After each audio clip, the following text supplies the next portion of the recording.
Welcome to Vineyard Boise. It's our vision to make the invisible God visible wherever He places us. We come together on Sundays to worship and fellowship corporately.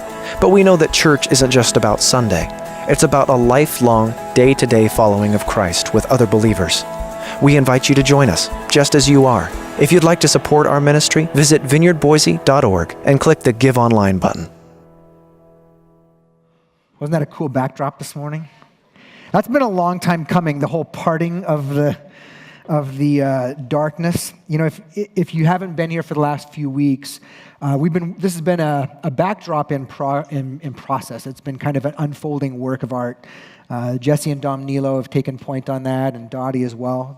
It's come out of our Vine Arts community. But the message behind it really started when we were working through the book of Judges, which is a little-known book in the Old Testament that doesn't actually get taught very often, at least not in churches, because it's full of darkness. It's full of these stories that are really bleak.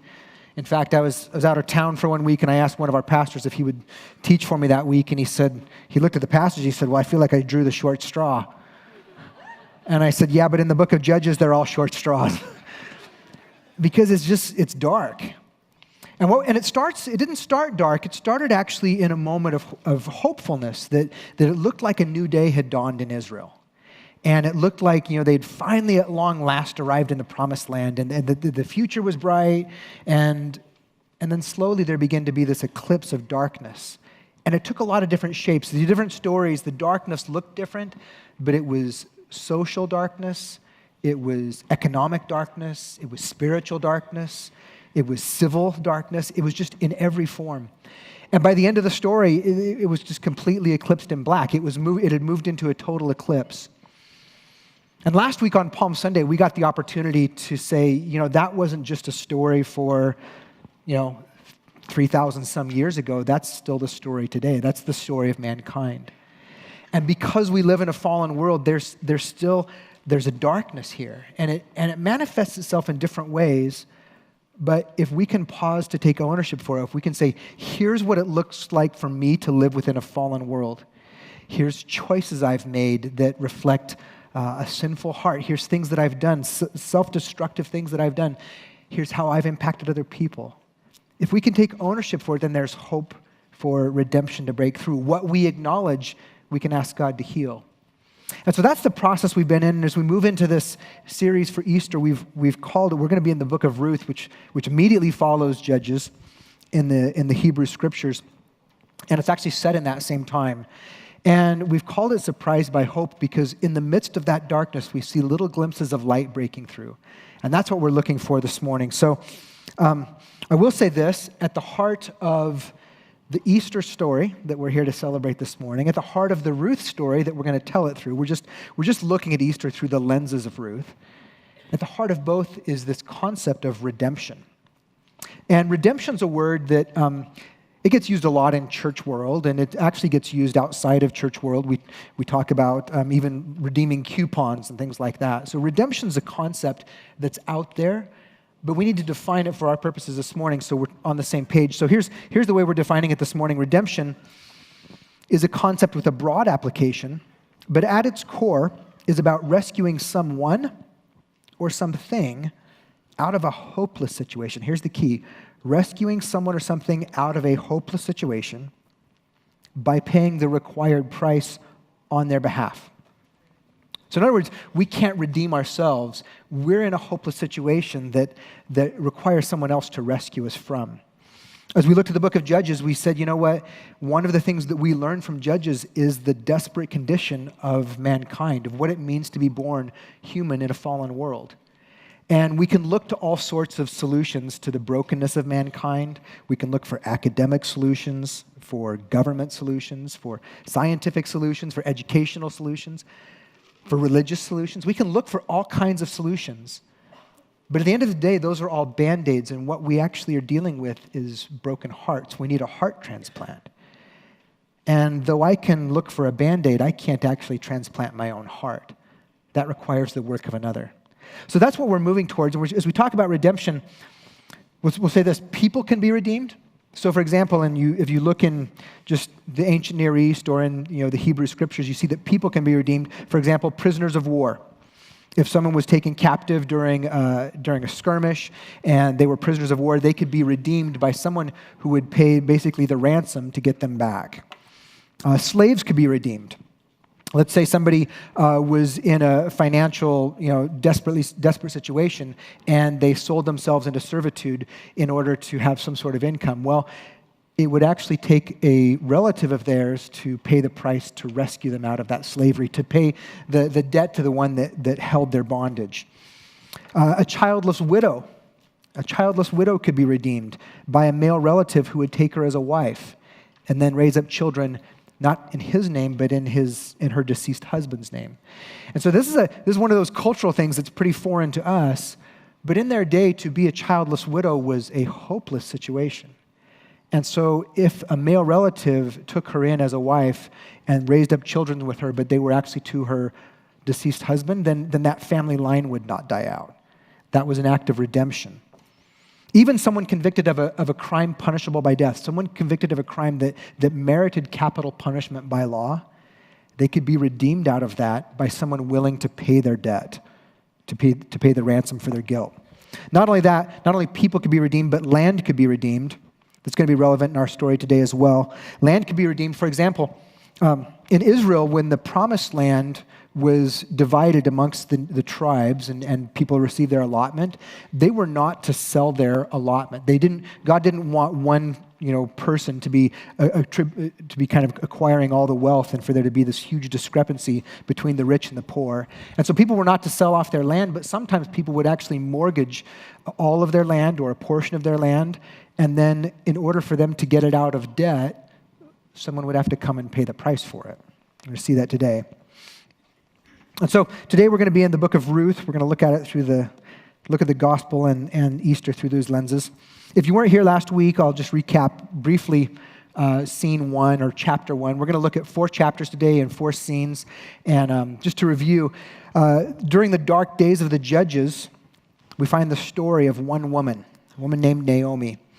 Again, this time of the Judges was a time of collective darkness. It was spiritually dark, socially dark, culturally dark. It was a time of actually moral and civil anarchy. It was a time when, actually the repeated phrase at the end of the book of Judges was that in this time, every man did what was right in his own eyes. Every man did what was most pleasing to himself. In other words, people were not under God's law or even under civic law. Their law was, here's what I want to do, regardless of how it impacts other people.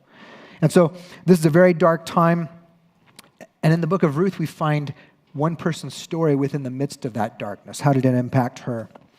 So we find out that while living as an economic refugee in a hostile foreign nation, the nation of Moab, her husband, Naomi's husband, died, as did her 2 sons. As we looked at this last week, we said this effectively leaves her homeless. This is a desperate situation in the patriarchal culture of their day to be a single woman who's been widowed, who has no descendants, especially sons. She is in a hopeless situation from which she needs redemption. And not only that, she's living in a foreign nation, and not just any foreign nation. This is not like someone going up to Canada. This is like someone going into a hostile enemy nation. Israel and Moab were bitter enemies. And so she finds herself alone and homeless in a desperate situation. Naomi returns to Israel. She hears that there's actually food once again in Israel. And so she returns to Israel, and along with her goes her widowed Moabite daughter-in-law, Ruth. So while Naomi and her husband were in Moab, the sons had taken on wives, but they didn't go up north to one of the tribes up north and marry people from Israel. They married these Moabite women, which historically in Israel's history has never gone well. And it probably indicates that at least the men in the family had abandoned their trust in God. They weren't living under God's instructions.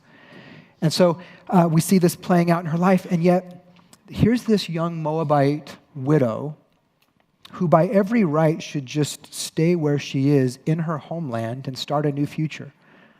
Get remarried, marry a Moabite man.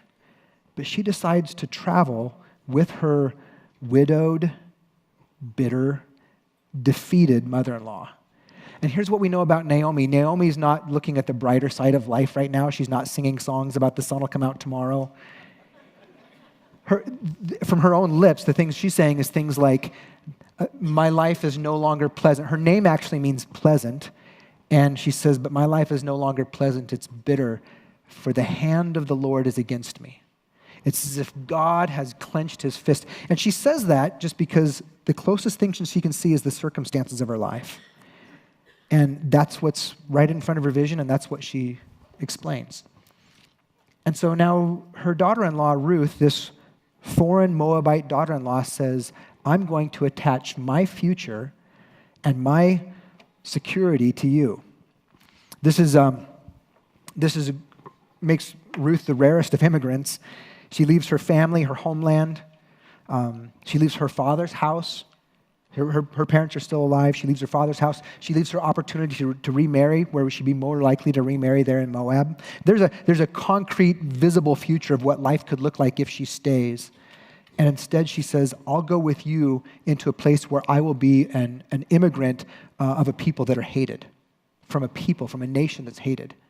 So this is the rarest of immigrants. Most immigrants, if you ask them, you say, why did you leave your homeland? Why did you leave your culture? Why did you leave your extended family to come to a new place? And every immigrant will tell you, well, because there was a better future here. Because there was the possibility of a better future for me, for my children, for my grandchildren. But when Ruth leaves Moab to go with Naomi back to Israel, she's not saying yes to a better future. She's actually saying yes to one in which she's in grave danger. The two women, Naomi and Ruth, they just so happen, this is what the text says at the end of chapter 1, they just so happen to arrive back in Israel at the time of the barley harvest. And here's the thing, you have to pay attention to this in the book of Ruth, because quite often the author will make an allusion to something happened that almost seems like circumstances or providence. Like they just so happened to come back at the beginning of barley harvest. But the thing is for the author of Ruth, it's his way of showing that though Naomi thinks that the hand of God is against her because she can only see the circumstances that are closest to her, that there's actually an invisible hand of God at work, moving on behalf of Naomi and others to accomplish good purposes. It's just that people can't see it because he's doing something bigger than they could even imagine. So pay attention to the just so happens. So let's pick up in scene 2. So Ruth, they're back in Israel. They're actually back in Bethlehem. That was Naomi's hometown. They're back in Bethlehem, and Ruth announces to Naomi that she's going to go out and glean among the reapers. Okay? What does this mean? Well, first of all, she says, hopefully I will find favor. And the word favor there in the Hebrew, it's actually the Hebrew word for grace. It means undeserved or maybe even ill-deserved favor. She says, I'm a foreigner from a people who are hated, going out to try and scrounge up some food for us, but perhaps someone will be undeservedly kind to me. And so what she's talking about, here's what she's talking about. She says she's going to go out among the reapers. The reapers are the paid farmhands, the servants who work for the landowner. Okay, these are the paid workers. And they're out there harvesting. She's going to be among a different group, not the harvesters, but among the gleaners. And here's who the gleaners were. The gleaners didn't actually work for the landowner. They were just trying to scrounge up basically some food for themselves. This is the equivalent of begging, but they're doing some sort of work for it. And what would happen, and this was because God had put this into the law, into the Hebrew law for the people when they inherited the land. He said, when you are, as a landowner, when you go and harvest your field, do not harvest to the very edges and to the corners. Harvest the middle, but leave the edges and the corners for the poor. Because here's in God's economy, he did not want the people's highest value to be their maximum return on their investment. He wanted their highest value to be compassion and mercy for others that were less fortunate. And so he says, I don't want you to go out and just try and get every grain of barley or every grain of wheat so that you get the maximum return. He says, leave some that you could get, because there's going to be people who come behind you and just glean. So that's the law that's set up in Israel. And if, in fact, the landowners in Bethlehem are living under God's law, then when this young Moabite goes out to scrounge up food for her and her mother-in-law, she should be able to at least come home with some scraps, right? But what time does she live in? The time of the judges. People aren't living under God's law. And so the hopefulness of her going out and finding favor, finding grace, is not all that good. In so doing, going out to join the harvesters as a gleaner, Ruth is exposing herself to a very dangerous and vulnerable situation. We know from the final story we looked at in the book of Judges, the story of the Levite and his concubine, that an unprotected young woman in this time and in this place, this story is set 8 miles from the story of the Levite and his concubine, that they were exposed to sexual assault, they were exposed to violence. And Ruth is not just vulnerable as a single young woman she's not part of a team of people that are gleaning or harvesting. She's also from a foreign nation who is a good chance she's going to be abused. She's exposing herself to all kinds of danger. And here's the key. Why would she do this? Why would she go out when she says to Naomi, I'm going to go out and glean for us? Whose interest is she acting on? She's acting for Naomi. She's trying to do something on Naomi's behalf. So she goes outside the city. You have the city, and then the fields are all around the city. So she goes outside the city gate to the fields, and she just so happens to begin gleaning in the field of a man named Boaz, who just so happens to be a distant relative of Naomi's deceased husband, Elimelech. And so the way the fields are set up, the fields there wasn't like a marker, like a sign or a gate and fences. There was no sign that said, now entering Boaz's field, right? She actually just begins working where she sees some harvesters. She begins going behind them, trying to clean up scraps. The way the fields worked is there would be like boundary markers that were just like piles of stone. And so unless you were a worker who was there frequently and knew where those boundary stones were, it would be easy to cross from one person's field to the next without even realizing it. And so she goes out and she begins gleaning. And what happens is that Boaz notices this young stranger that's working his field. He comes from Bethlehem. He comes outside the city gate, out into the fields where the harvesters are working. And he pulls his foreman aside and he says, who's the young foreigner? And there's a good chance that Ruth is quite attractive because the foreman has noticed her too. He's taken notice of her, and he says, oh, well, that's the Moabite that came back with Naomi. He said she's actually been working incredibly hard all morning. And so Boaz proceeds to make very special arrangements on Ruth's behalf. So here's some of the arrangements he makes. First of all, he instructs her. He comes to her and he says, look, only work my field. Where I can protect you from harm. He tells her to stay with his harvesters because they know where his field ends and where the next one begins. And he says, you need to stay where I can protect you. He orders the young men who work for him. Here's the danger she's in. He has to say to the very young men who work his field, do not touch or harass her in any way. He has to speak to them as a boss. And then come lunchtime, he invites her to join his harvesters for lunch, which the gleaners did not get invited to the harvesters' lunch. But he invites her in. He gives her a pile of food. And remember, she came from Moab. She and Naomi came because they were starving. They came because they heard there was food in Israel. So here's this hungry young girl who's been working hard all morning. He gives her a pile of roasted grain. She eats as much as she wants, and there's a bunch left over, so he gives her a doggy bag. And he says, take that home to your mother-in-law. He instructs his harvesters then. He says, after lunchtime, he says, when you guys go back out, I don't want Ruth working the edges and the corners of the field. I want her to work in the middle of the field with you guys. And I want you to take handfuls of barley out of the yield and leave it on the ground for her to find. Kind of like when you're doing an Easter egg hunt for a 3-year-old. You just put the eggs out there in the grass. Like they're not hidden at all. It's just like low-hanging fruit. It's right there. Like that's what they're supposed to do. So the end result of this, well, first of all, understand Boaz is being incredibly gracious. Far beyond what's required. The law just requires that he leave the edges for her, that he leave some scraps that she can pick up. And he makes sure that she goes home full. He's being extravagantly generous, extravagantly gracious. She goes home with what amounts to 1 whole month's worth of rations. Scholars estimate that it's about 40 pounds of barley she comes home with. I don't know how she carried it. She shows up, and of course, Naomi has been nervous anxious for her daughter-in-law, knowing that her daughter-in-law went out into great vulnerability and potential danger. And so she's so relieved when she comes home with all of this grain, and she goes, who did you work for? And she says, well, I worked for some guy named Boaz. And Naomi says, he just so happens to be one of our relatives. He's qualified because of his kinship with us, because we are connected by family. He's qualified to redeem us, to redeem our land, to redeem our family line. So Naomi instructs Ruth to seize this good fortune. She says, look, don't leave the protection of the field. Don't leave his workers, lest you be assaulted somewhere else. And then for the next several weeks, Ruth just continues to work that field during the barley harvest and the wheat harvest, okay, for several weeks. So chapter 3 picks up. This has been going on for a few weeks now. And Naomi decides it's time for her to do something about Ruth's future. Okay, in the patriarchal culture of their day, marriage didn't happen because two people just liked each other and got together. It was arranged by families.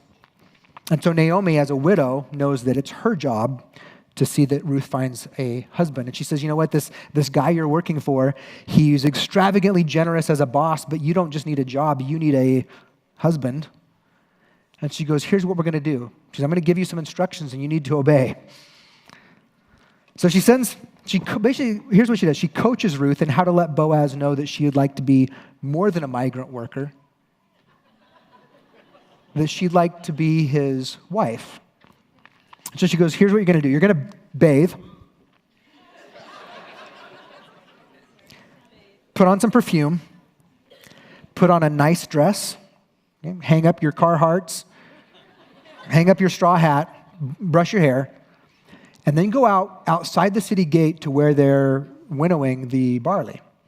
And here's the deal. All the landowners, they're all winnowing their barley together, but they're separating it into their own piles. And then after a celebration where they have steak and maybe a glass of wine, everybody's happy. Then everybody's going to lay down next to their pile of barley and protect it until the morning when they can bring it inside the city. So she said, you play your cards right. You don't show yourself right away. Wait until he's had a glass of wine, till he falls asleep next to the barley. And then in the cover of night, you go up and you lay down at his feet. Okay, now this is a cultural practice. This is weird for us. But she says, go and lay down at your feet. All of this Ruth trustingly obeys. Naomi tells her what to do. She obeys. So Boaz, the man, wakes up, and he's startled to find a woman lying at his feet. When you read the text, it actually doesn't say Boaz woke up and Ruth was at his feet. He says the man woke up and there was a woman at his feet. Because we're supposed to connect the dots of, hey, you know what? And he wakes up and he says, who are you? Understand this, Ruth is she is in an extremely vulnerable situation where she could be taken advantage of. But her and Naomi, here's what they're banking on. They're banking on the character and the reputation of Boaz, that he's demonstrated consistently in their recent past, they've seen him be good to them. And so they say, because he's been good to us, we're going to put ourselves in a place of vulnerability where we're going to trust that he's good and won't take advantage of us. They're trusting him to be the redeemer who will act for Ruth's interest, not for his own selfish interest. So he says, who are you? Ruth identifies herself, and then she essentially proposes to him. She says, spread your garment over me or cover me. And the language that she actually uses language that he's used previously in chapter 2 when he hears that she's the one that's come back with Naomi, and he says, may the Lord bless you and may you find shelter under his wing. And she says, cover me with your wing. Be the answer to the very prayer that you prayed to God for me. And so Boaz responds. He's surprised, but he's pleased.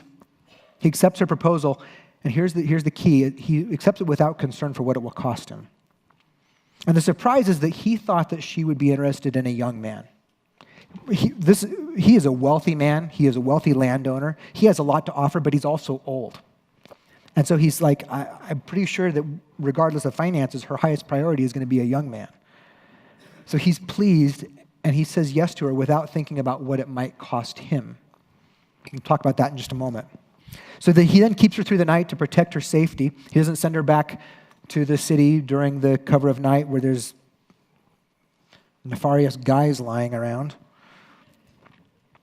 But then he does send her home he sends her back before the sun rises in order to protect her reputation. And then he also sends her back to Naomi with 6 measures of grain. We're not sure how much that is, but it's generous. And the point is that he knows that she's there because she's acting on behalf of her mother-in-law. And so he doesn't send her home empty-handed. Which brings us to scene 4.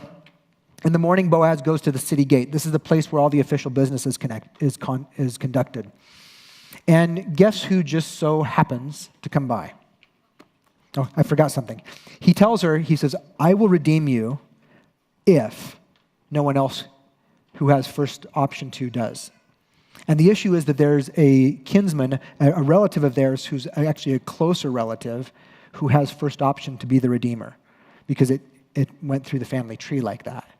And so he goes to the city gate in the morning, and who just happens to come by? The other redeemer, the other kinsman. And so Boaz approaches him and he explains that Elimelech's property is available to be redeemed. Elimelech had mortgaged it before leaving to Moab. And it can be restored back into the family. Boaz informs him that he is the nearest kinsman with the first option. This nearer kinsman quickly agrees to redeem the land. He says, I'd be glad to do that. And here's what he's thinking. He's thinking, look, if I pay off Elimelech's land, Elimelech's not here. He has no sons to inherit it. I can just annex it to my own. So with a little bit of investment, I can increase my property. And Boaz says, well, okay, not so quick. Not only do you redeem the land, you also redeem the family line. That means you take the widow of one of the boys, you take her into your home, and you raise up children to that family who will then inherit the land. So you have to marry the Moabite, the foreigner. And she comes with a mother-in-law.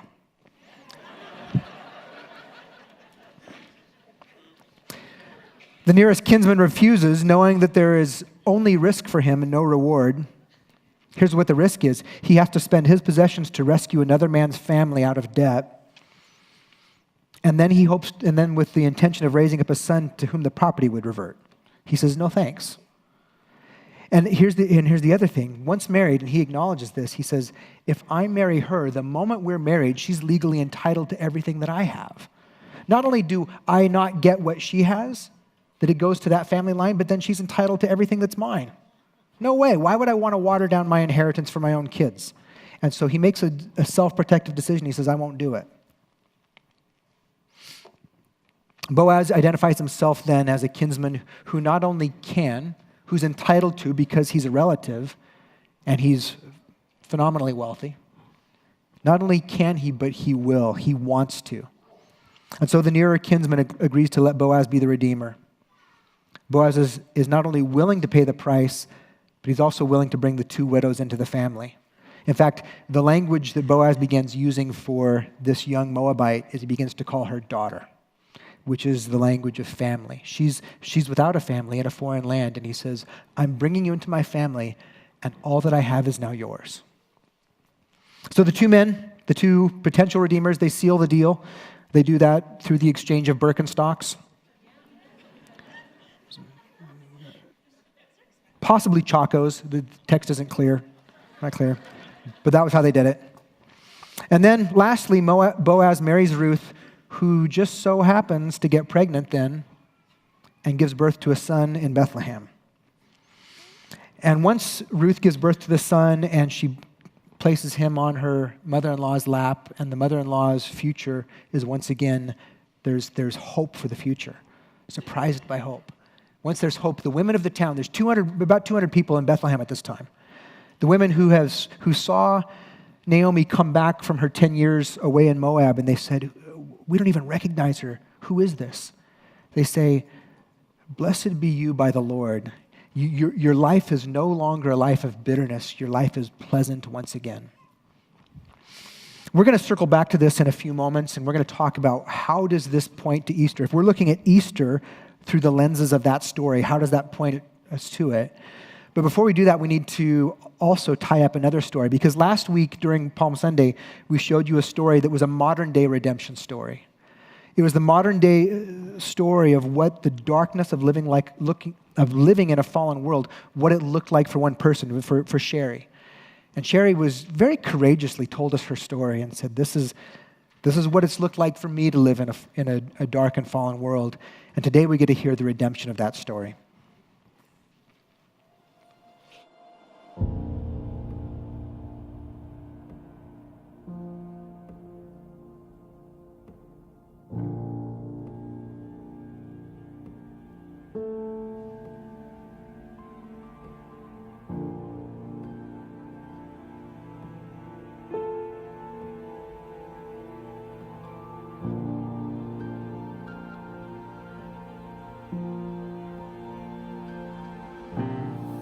Every week during the class, Lynn did a case study, and at the end of the case study, she said, actually, this is not just hypothetical, this is a real person, and asked our class if there was a way that we could be supportive.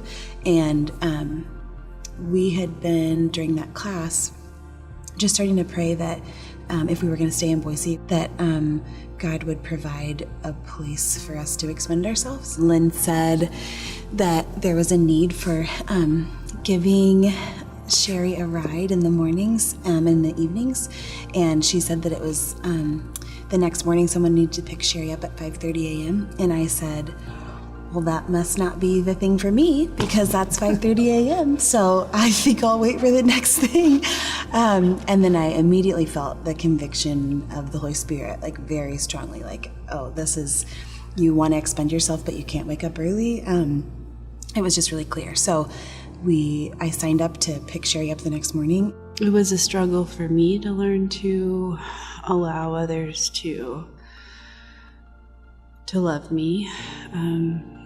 But I started to feel like they were people that I could call on. We started helping Sherry with rides for about 6 months. Several days of our week, we were spending time with her and her kids in the car. When we would drop Sherry off at drug court, then we would spend time with her son, Donnie. It started to become like part of our routine to like have something to do with him or some kind of activity to do with him. And then when Katie came along, she was part of that too, and they kind of started to feel like an extension of our family. Life was good, and I grew in those relationships. I was learning how to let them into my life more and how to trust that. But I still made choices yet again that took me backwards. In any relationship, there's always conflict. And, our relationship with Sherry has been so fruitful for all of us. But that comes with a lot of relational tension, with the history of lots of rejection and people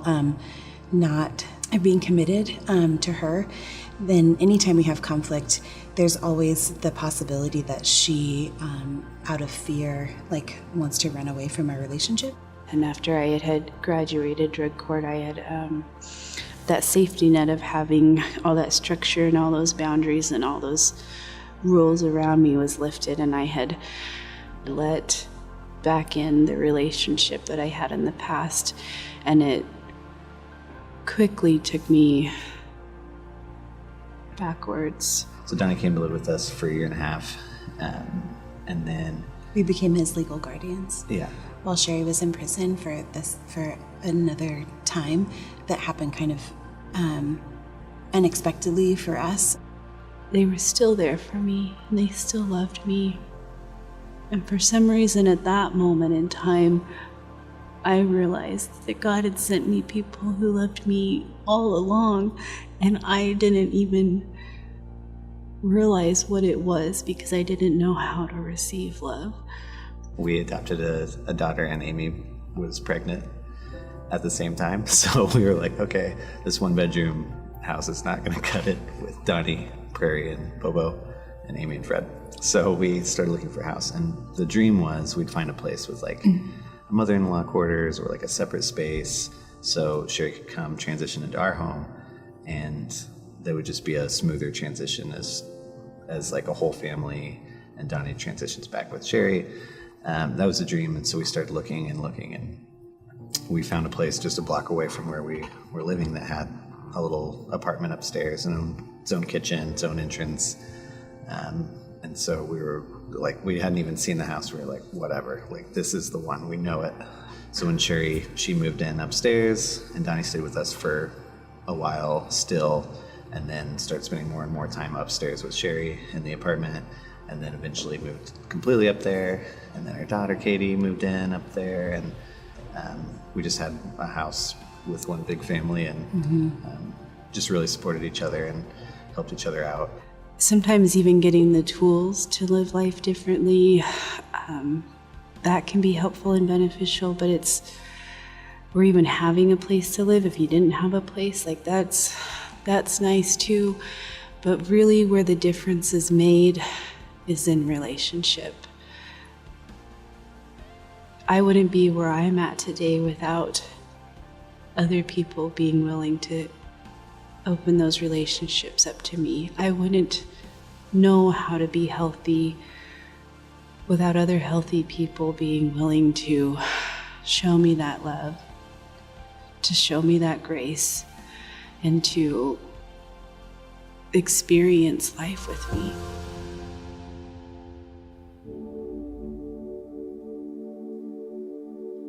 Come out of hiding, you're safe here with me. No need to cover what I already see. You've got your reasons, but I hold your peace. You've been on lockdown and I hold the key. 'Cause I loved you before you knew it was love, and I saw it all. Still I chose the cross, and you were the one that I was thinking of when I rose from the grave. Now rid of the shackles, my victory is yours, and I tore the veil for you to come close. There's no reason to stand at a distance anymore. You're not far from home, and I'll be a lighthouse when you're lost at sea, and I will illuminate everything.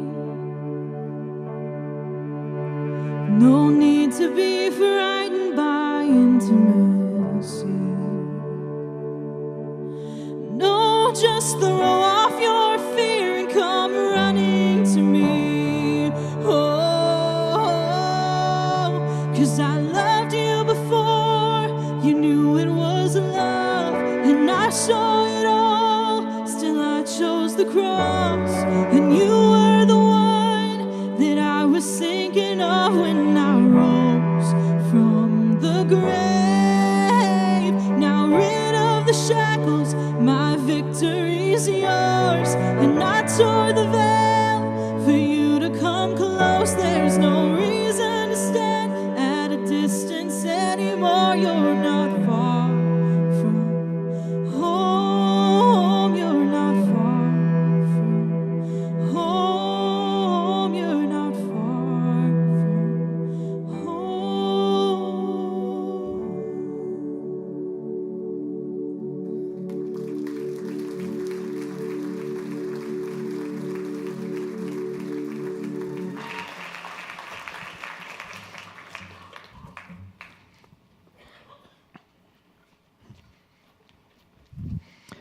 You know, redemption takes a lot of forms.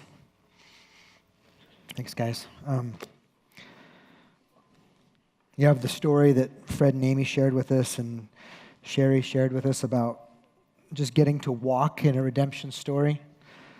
And what a beautiful thing to see a family open their hearts and their home to a stranger, putting themselves at risk, putting their own resources at risk in order to make a home for another, and to then make it possible for her to get her children back. I mean, that's a redemption story. And that happens when people have experienced the redemption of God themselves and out of a transformed heart are no longer just operating out of self-interest, but are wanting to let God's redemption not only come in them, but come through them. Elizabeth, that was Elizabeth that just danced for us. That was a redemption story, her dancing. She first heard that song about a year ago, and immediately was just struck by the song. It captured her heart and stretched her understanding of God's love and made her want to both receive that love and extend that love more. And then shortly after hearing that song and being impacted by it, she was diagnosed with cancer, which is not something as a young lady she anticipated. A young lady who's engaged to be married this May. That wasn't a future she saw coming. And over the last year has walked through being treated for cancer. And in the midst of that found herself going back to that song thinking, someday I want to dance to that song. And today was that day.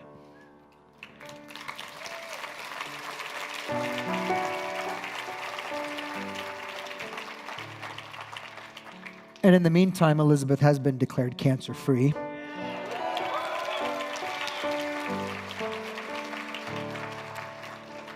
Which is altogether beautiful. And the future that she had been picturing is restored in the sense of she's still getting married this May and anticipating that life. It doesn't always work out that way. We live in a world that is under the spell, under the power of sin and darkness. And Jesus has broken into that through his death on the cross and through his resurrection. He's won new life. That resurrection life is rippling out into all of creation from the moment Jesus left the tomb. But it hasn't been completed yet. We're moving towards that day when he makes all things new, which is why we can have hope right now, why we can be those who extend redemption to others. Let me close up the Ruth story real quickly here. We left off with Boaz marrying Ruth, who just so happens to get pregnant and gives birth to a son in Bethlehem. And here's the question for us today. The name of the book is Ruth. You're going to see why in a moment. But the life that's redeemed is actually Naomi's life. This is about Naomi's redemption. And the question I have for you this morning is, who is it that redeemed Ruth? Or who is it that redeemed Naomi? Who redeemed this bitter widow, homeless, spent? Who redeemed her? Was it Boaz? Was it Ruth? It's a trick question. You're smart not to answer. Because there's a surprise that's hidden in the text. Look at this. Then the woman, this is the women of the village, they said to Naomi, "Blessed be the Lord, who has not left you this day without a redeemer. And may his name be renowned in Israel. He," meaning the Redeemer, "shall be to you a restorer of life and a nourisher of your old age. For your daughter-in-law who loves you, who is more to you than 7 sons, has given birth to him." Now, this is a shocking thing to have said in their culture. They don't acknowledge Boaz as the Redeemer. They acknowledge this baby boy who has yet to do anything.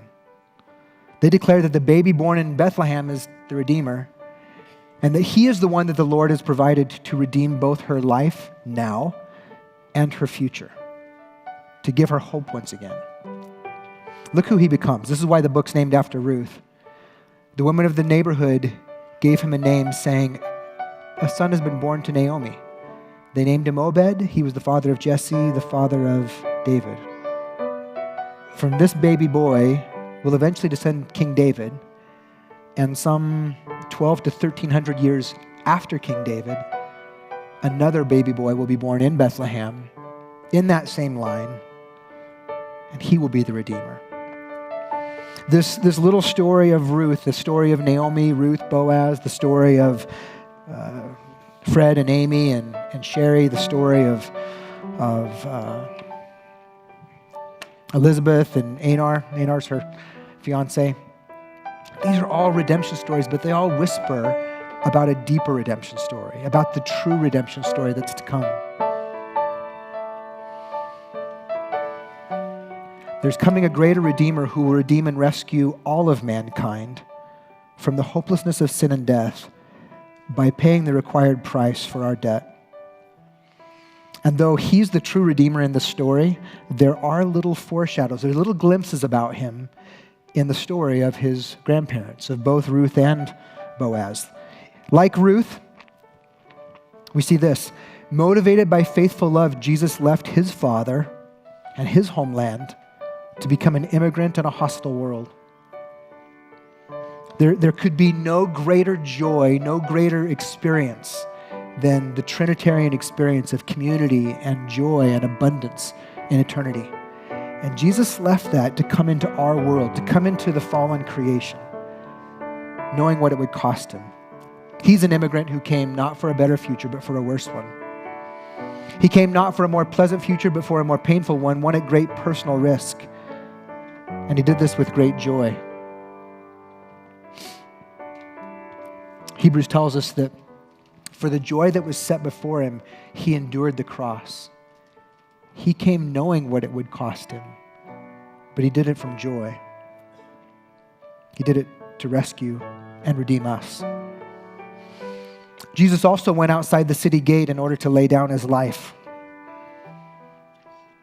And he submitted himself in obedience and vulnerability to provide redemption for the ones he loved. In the same way that Naomi sends Ruth and she goes in obedience, and then she lays down her life in order to, in great vulnerability, in order to secure the future for the ones she loved. Jesus, in obedience to the Father, laid down his life in order to secure the future for the ones that he loved. Like Boaz, Jesus' kindness goes far beyond what was required. Extravagantly, graciously, generous. Fabulously wealthy and generous to share it. Jesus becomes human that he might be a qualified kinsman to pay the price for our redemption. Hebrews tells us that unless Jesus became like us, his sacrifice could not be in our behalf, that he couldn't take our place as a substitute without becoming our kinsman. So he entered into the world as one of us. Jesus was not only qualified, but he was willing, he was joyful. Like I said from Hebrews, it was for the joy that was set before him. No one twisted his arm, just like Boaz said yes. When Naomi said, "Will you cover me?" he said yes without thinking about what it would cost him. And Jesus says yes to us without regard for what it has and will cost him. And lastly, Jesus makes us family and instant heirs to all that he has. The language of Scripture is that we go from being God's creation, we're invited to be adopted to become his family. And as family, we're heirs. That's why there's a secure future. That's why we can live in the midst of even difficult circumstances here, because we've been adopted as children. And we know that our future is secure and that we're moving towards the moment when God makes all things new. To close with this scripture. This is from Ephesians. This is in the New Testament. This is Paul writing to a group of Christians. And he sums it up in a way that I think just ties all of the message of Ruth together. He says, even before he made the world, God loved us and chose us in Christ to be holy and without fault in his eyes. God decided in advance to adopt us into his own family by bringing us to himself through Jesus Christ. This is what he wanted to do, and it gave him great pleasure. So we praise God for the glorious grace that he has poured out on us who belong to his dear Son. He is so rich in kindness and grace that he redeemed us. He purchased our freedom with the blood of his Son and forgave our sins. You know, when this story is named after Ruth because she was a foreign Moabite who had no place in Israel, let alone in the lineage of King David and eventually the Messiah. But by weaving her into this story, God shows us something. See, the Moabites were forbidden to ever enter the assembly of the people of God to the 10th generation, which means forever. a whole, not just an individual, but a whole nation of people who were supposedly by the law removed from God's presence.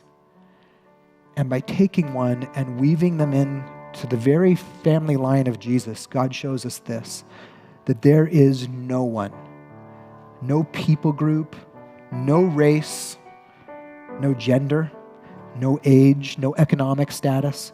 There is no sinner, no criminal. There is no one, absolutely no one outside the pale of his redemption. So what do we do? How would we say yes to such a generous offer? If the problem is not just external, but we need heart transplant. And Jesus offers that. He offers us a new life, to be born again. How do we say yes to that? Well, we lay ourselves at his feet and we ask him to cover us. And we do this in great vulnerability and trust, knowing that he's altogether good, that he will only be good to us, that he will not take advantage of us. Would you stand with me?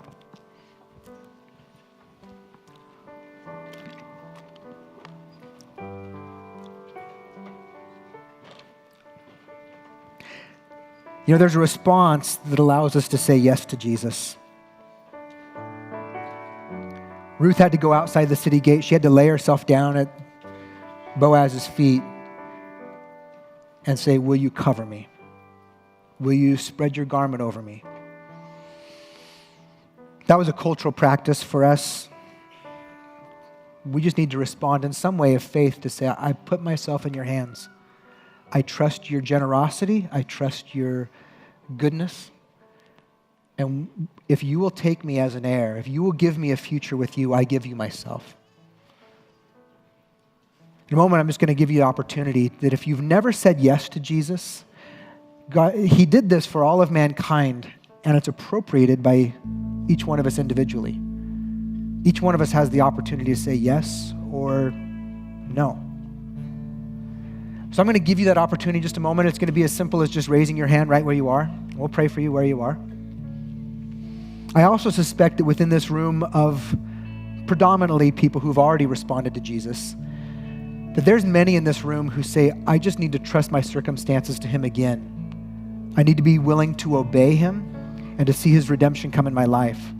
Maybe you're one like Naomi, who you've sensed that God has abandoned you. And all you could see was the circumstances that are so hard right now. And you need the grace, the faith to step back and believe that there is a sovereign God at work that's doing something altogether good, something bigger than you even know to imagine. And to be able to trust him and be obedient while you wait. And if you find yourself in either of those categories, either you want to say yes to Jesus for the first time, or you just need him to breathe upon you for faith for the moment you're in, to give you the grace to be obedient and trust him while you're waiting. If you just raise your hand right where you are, we're just going to ask our prayer team to be present in the room. Just go ahead and raise your hand right where you are. And if you have your hand, would you keep it up? And I'm going to ask our prayer team, regardless if you have your name tag on or not, would you look around the room? Would you see people if there's anyone near you with their hand raised? And would you just go to them and pray with them for a moment? Ask them why they're responding. Ask them what they're saying yes to.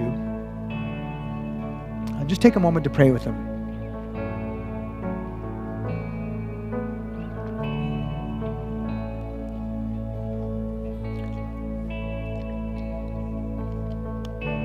If you're not praying with somebody, you can just silently pray for whoever's nearest to you.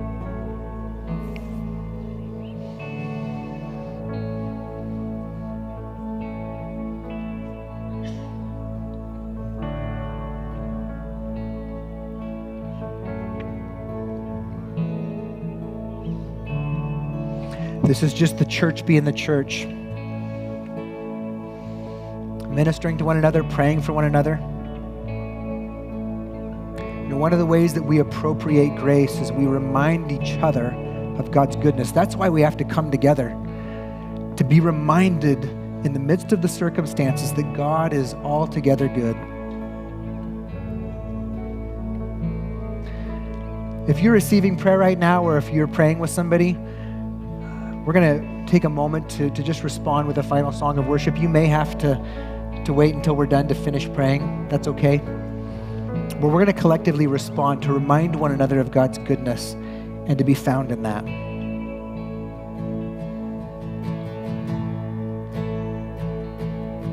Let the King of my heart be the mountain where I run, the fountain I drink from. Oh, he is my song. Let the King of my heart be the shadow where I hide, the ransom for my life. Oh, he is my song. Let the King of my heart be the wind inside my sails, the anchor in the waves. Oh, he is my song. Let the King of my heart be the fire inside my veins, the echo of my days. Oh, he is my song. You are good, good. Oh, you are good, good. Oh, you are good, you're good. Oh, you are good, good. And you're never gonna let me down. You're never gonna let me down. You're never gonna let me down. You're never gonna let me down. You're never gonna let me down. You're never gonna let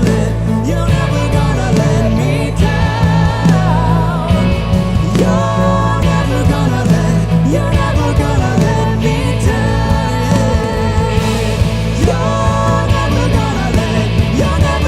let me down. You're never gonna we declare today that you are good, good. Oh, you are good, good. Oh, you are good, you're good. Oh, you are good, good.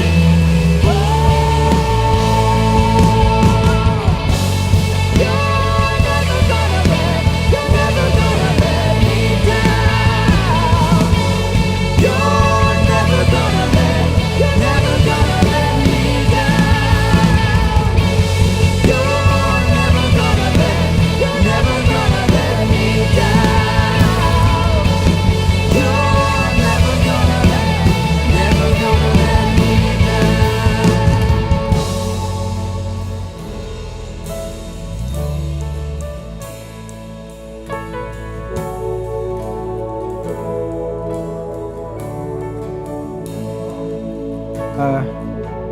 We remind ourselves that you are good, that you will never let us down. Would you give us faith in the midst of our circumstances to trust you, to stay obedient, to welcome your grace in our lives as you would transform us and form Christ in us. As we go out from here, would you open our eyes to the opportunities to be involved in redemption, to be a part of your story, and to be a part of other stories of seeing redemption break forth, resurrection life break forth. Today, above all days, we worship you and we celebrate that you are risen, that you are alive, and you are good. In Jesus' name, amen. All right, well, go make the invisible God visible.